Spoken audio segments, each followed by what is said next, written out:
Bonjour à toutes et à tous, bienvenue pour une nouvelle vidéo intitulée « Arme-toi de courage, Jésus-Christ est avec toi ». Je répète, arme-toi de courage, Jésus-Christ est avec toi. Notre pèlerinage, ici-bas sur terre, va nous mettre à l'épreuve.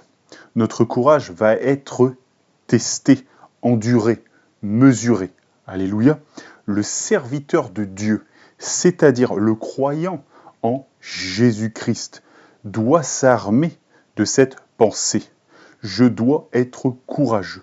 Courageux pour triompher par ma foi en Jésus-Christ. Mon frère, ma sœur, toi qui as foi en Jésus-Christ, Dieu est avec toi et Dieu te fera émerger au-dessus de tes problèmes au nom de Jésus-Christ. Ce qui est bloqué sera débloqué au nom de Jésus-Christ. Persévère, garde courage et tu vaincras. Alléluia. La Bible dit, celui qui triomphe du monde, la Bible dit, celui qui triomphe, c'est celui qui croit en Dieu, en Jésus-Christ, en Dieu le Fils.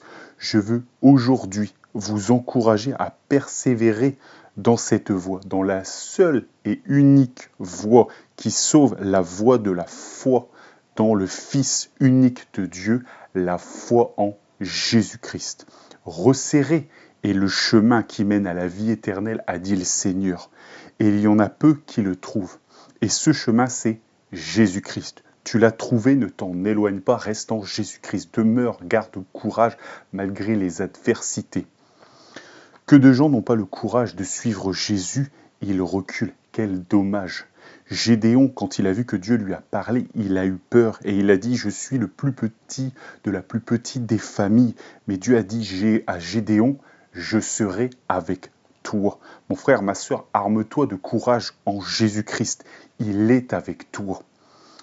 Alléluia, n'oublie jamais cela. Là où tu vas, Dieu va.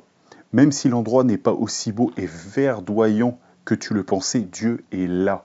Lot a été dans le bel endroit, Abraham a été dans l'autre endroit. Mais Dieu est resté avec Abraham. Alléluia. Jésus-Christ fera la différence dans ta vie au nom de Jésus-Christ. Courage, mon frère, ma sœur. Jésus-Christ a utilisé un jour une parabole qui nous parle d'une certaine manière du courage. Le courage de garder le cap en Jésus-Christ. Le courage de rester attaché à sa parole en toutes circonstances. C'est ça le courage. Pour être courageux, il faut toujours avoir en tête une chose. Le meilleur est à venir. La vie éternelle est à venir, la joie est à venir, la demeure céleste est à venir, la présence physique du Seigneur à nos côtés est à venir. Et ça, c'est merveilleux et glorieux. Alléluia. Donc nous prenons cette première lecture, Évangile de Luc chapitre 8, versets 5 à 8. Évangile de Luc chapitre 8, versets 5 à 8. Un semeur sortit pour semer sa semence. Comme il semait, une partie de la semence tomba le long du chemin. Elle fut foulée aux pieds et les oiseaux du ciel la mangèrent. Une autre partie tomba sur le roc. Quand elle fut levée, elle sécha parce qu'elle n'avait point d'humidité. Une autre partie tomba au milieu des épines. Les épines crurent avec elle et l'étouffèrent. Une autre partie tomba dans la bonne terre. Quand elle fut levée, elle donna du fruit au centuple. Après avoir ainsi parlé, Jésus dit à haute voix, « Que celui qui a des oreilles pour entendre, entendre. » La parabole du semeur. La semence, nous dit la Bible, c'est la parole de Dieu. La bonne nouvelle du pardon des péchés en Jésus-Christ. Beaucoup de gens entendent cette bonne nouvelle, mais peu la retiennent, car le diable vient. Il vient travailler pour leur voler la parole. Et ils n'ont pas le courage de résister. Le diable a peur que les gens croient en Dieu, en Jésus-Christ, en sa parole pour être sauvés. Il y a ensuite ceux qui sont sur le roc. Ils entendent la parole, mais dès qu'ils reçoivent une tribulation, ils n'ont pas le courage. La Bible dit, ils n'ont pas le courage de l'endurer. Et leur racine de la foi en Jésus-Christ, elle sèche. Il est ici question de courage. Les gens ont tous entendu parler de la parole de Dieu, de la foi en Jésus-Christ. D'autres n'ont pas voulu l'entendre. D'autres l'ont entendu, mais ils n'ont pas eu le courage, parce que dès qu'il y a eu une tribulation, ils sont partis, ils ont lâché. Alléluia, c'est pour ça que mon frère, ma soeur, arme-toi de courage. Jésus-Christ est là, toi qui entends cette parole peut-être pour la première fois, arme-toi de courage. Jésus-Christ est là. Jésus-Christ ne te laissera pas seul. Quand tu endureras ton épreuve, Jésus-Christ te libérera au nom de Jésus-Christ. Alléluia. Il y a ensuite ceux qui sont, voilà, donc, ceux qui sont sur le roc. Ensuite, il y a ceux qui aiment davantage les plaisirs du monde à la parole de Dieu. Mais ça, c'est une autre histoire. Ça fera peut-être l'objet un jour d'une autre prédication. Et il y a aussi les autres, ceux qui entendent la parole, ceux qui la reçoivent, ceux qui endurent, ceux qui ont du courage, et ceux qui ne se perdent pas dans le monde. Et ceux-là, ils portent du fruit parce qu'ils travaillent abondamment pour le Seigneur. Alléluia. Ils prient. Ils jeûnent, ils participent à l'œuvre financièrement, ils propagent la parole, ils parlent aux gens du Seigneur de la foi. Alléluia. Et avec persévérance, parce que ce n'est pas facile. Dieu a dit avec persévérance, ils portent du fruit. Si tu ne portes pas du fruit aujourd'hui ni demain, mon frère, ma soeur, ta saison viendra où tu porteras du fruit au nom de Jésus-Christ. Alléluia. Garde courage, Dieu est toujours là. Dieu va t'émonder et tu vas de plus en plus porter du fruit pour sa gloire. Alléluia. Quoi qu'il en soit, voilà, être chrétien demande du courage. Ça demande de résister au diable, d'avoir des racines profondes en Jésus-Christ, pas comme ceux qui sont sur le long du chemin, pas comme ceux qui sont sur le roc et qui n'ont pas de racines, pas comme ceux qui s'égarent dans le monde. Et pour garder ce courage, il faut se consoler avec les Écritures. Il faut aller lire, par exemple, les épîtres que Dieu a inspirées à Paul, qui disait « Courage, mon frère, ma sœur, les souffrances du temps présent, c'est rien à côté de la gloire à venir. » Voilà ce que disait Paul. J'aimerais vous parler également de Caleb. Dieu fait des promesses pour ses enfants. Il a fait des promesses de vie éternelle, de bonheur, de joie éternelle. Mais pour se saisir de ces promesses, il faut y croire. Il faut garder le courage que même si l'adversité, même si le monde nous montre l'inverse, nous croyons en la parole de Dieu. Il faut avoir ce courage. Pour saisir ces promesses, il faut y croire. Dieu, un jour, avait dit à Israël, au peuple juif, allez dans ce pays, je vous le donne à vous et à votre postérité. Il a dit, envoyez des explorateurs de chaque tribu dans ce bon pays. Ils y ont été. Et on va lire leur réaction à leur retour. Nombre, chapitre 13, versets 25 à 33. Nombre, chapitre 13, versets 25 à 33. Nombre, chapitre 13, versets 25 à 33. Ils furent de retour de l'exploration du pays au bout de 40 jours. À leur arrivée, ils se rendirent auprès de Moïse et d'Aaron et de toute l'assemblée des enfants d'Israël. À Kadès, dans le désert de Paran, ils leur firent un rapport, ainsi qu'à toute l'assemblée, et ils leur montrèrent les fruits du pays. Voici ce qu'ils racontèrent à Moïse. Nous sommes allés dans le pays où tu nous as envoyés. À la vérité, c'est un pays où coule le lait et le miel, et en voici les fruits. Mais le peuple qui habite ce pays est puissant, les villes sont fortifiées très grandes. Nous y avons vu des enfants d'Anak. C'étaient les géants. Les Amalécites habitent la contrée du Midi. Les Étiens, les Jébusiens et les Amoréens habitent la montagne. Et les Cananéens habitent près de la mer et le long du Jourdain. Caleb fit taire le peuple qui murmurait contre Moïse et il dit « Montons, emparons-nous du pays, nous y serons vainqueurs. » Mais les hommes qui étaient allés avec lui dirent « Nous ne pouvons pas monter contre ce peuple car il est plus fort que nous. » Et ils décrièrent devant les enfants d'Israël le pays qu'ils avaient exploré, et ils dirent « Le pays que nous avons parcouru pour l'explorer est un pays qui dévore ses habitants.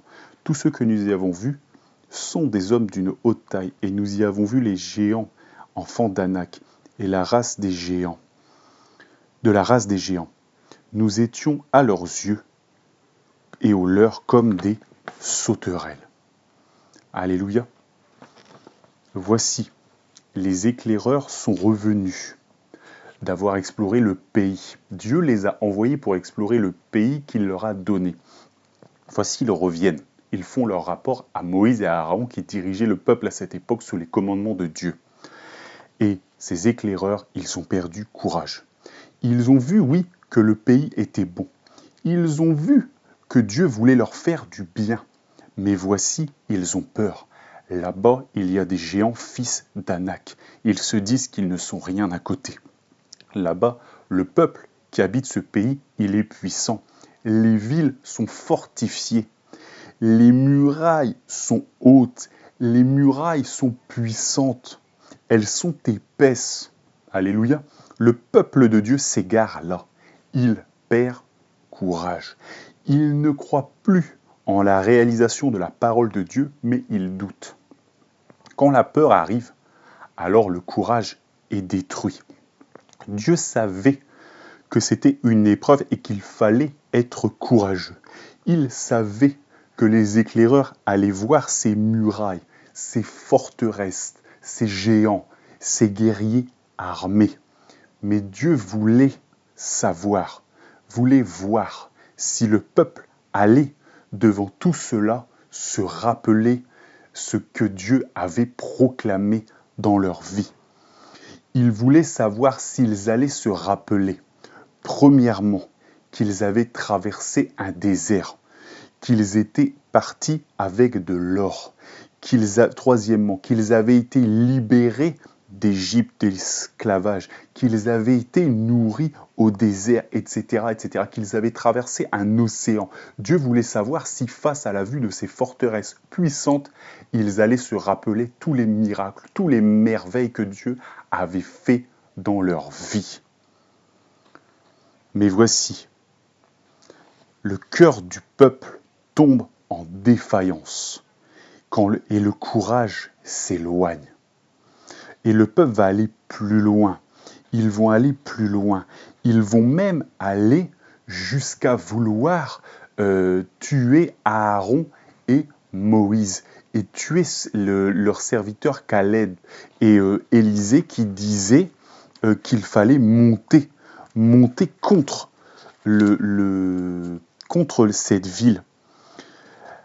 Nous reprenons Nombre chapitre 14, à partir du verset 1. Toute l'assemblée éleva la voix et poussa des cris, et le peuple pleura pendant la nuit. Tous les enfants d'Israël, voyez, ils murmurèrent contre Moïse et Aaron, et toute l'assemblée leur dit: Que nous sommes-nous morts dans le pays d'Égypte, ou que nous sommes-nous morts dans ce désert? Pourquoi l'Éternel nous fait-il aller dans ce pays où nous tomberons par l'épée, où nos femmes et nos petits-enfants deviendront une proie? Ne vaut-il pas mieux pour nous retourner en Égypte? Et ils se dirent l'un à l'autre: Nomme-moi chef et retournons en Égypte. Moïse et Aaron tombèrent sur leur visage en présence de toute l'assemblée réunie des enfants d'Israël. Et parmi ceux qui étaient explorés le pays, Josué, fils de Nun, et Caleb, fils de Jephthunné, déchirèrent leurs vêtements et parlèrent ainsi à toute l'assemblée des enfants d'Israël.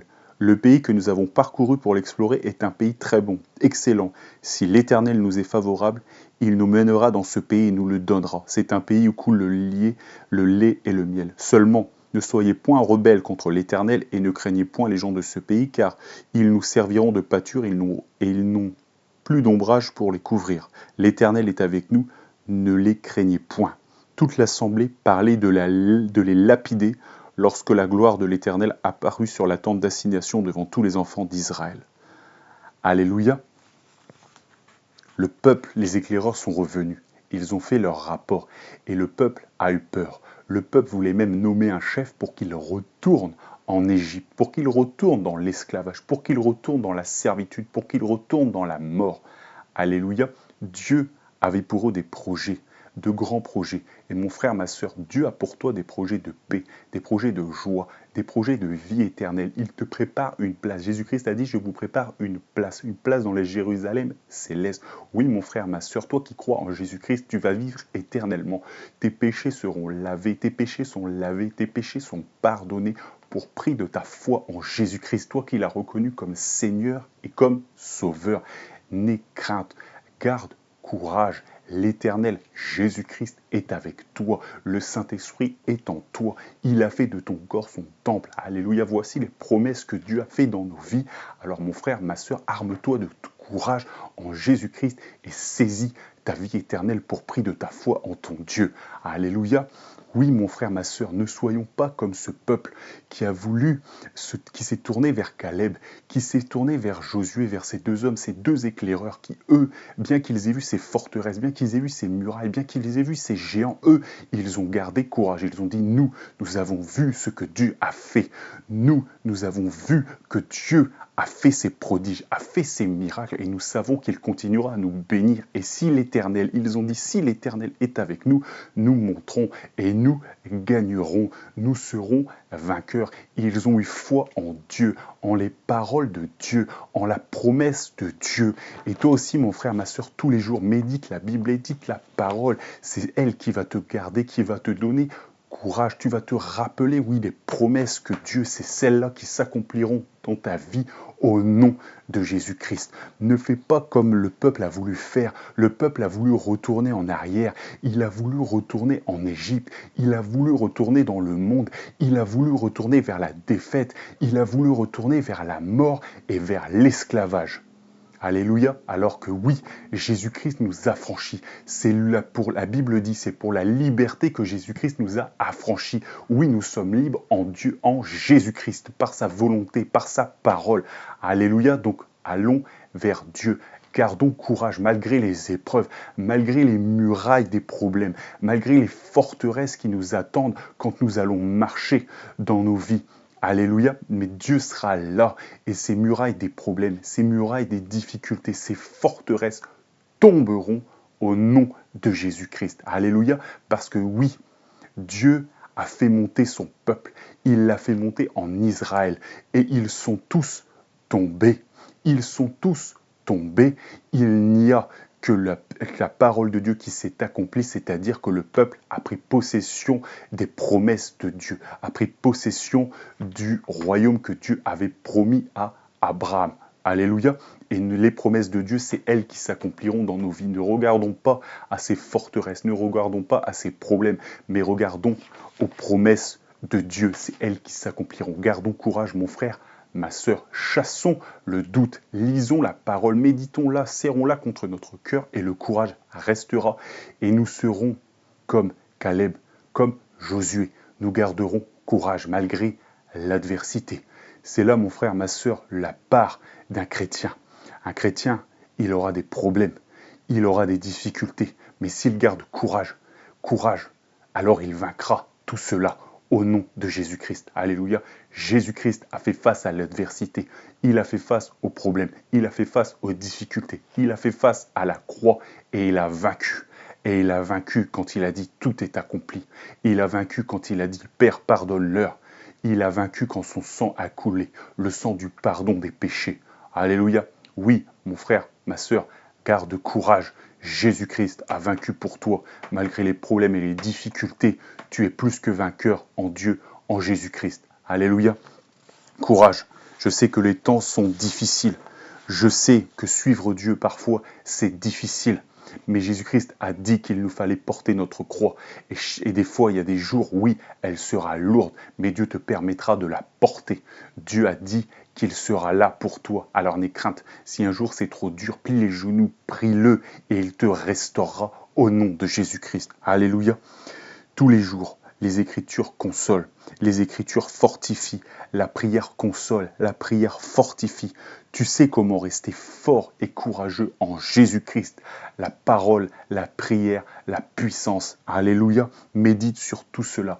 Vivre les miracles, c'est bien, mais ça n'empêche pas les gens d'avoir peur. Alléluia. Ce qui les empêche d'avoir peur, c'est la foi qui vient de la parole de Dieu. C'est de là, mon frère, ma sœur, que viendra ton courage. Caleb et Josué, eux qui étaient deux éclaireurs qui ont gardé foi en Dieu, 2 sur les 12 éclaireurs qui ont gardé foi en Dieu, eux ils n'ont pas fait comme les 10 autres, ils n'ont pas regardé en arrière, ils ont regardé devant, ils ont regardé les promesses de Dieu et Dieu les a fait entrer dans leurs promesses. Dieu les a fait entrer, c'est eux qui sont entrés dans le pays que Dieu avait promis à Abraham. tous ceux qui avaient médité, tous ceux qui voulaient s'en aller, tous ceux qui voulaient retourner en Égypte, ceux-là ont tourné au désert pendant 40 ans. Et c'est seulement leurs enfants qui sont rentrés dans les promesses que Dieu avait faites à leur père. Alléluia. Qu'il n'en soit pas ainsi pour nous, mon frère, ma sœur. Garde les promesses de Dieu afin de les embrasser au nom de Jésus-Christ. Alléluia. Que Dieu vous bénisse dans le nom de Jésus-Christ et que toute la gloire lui revienne.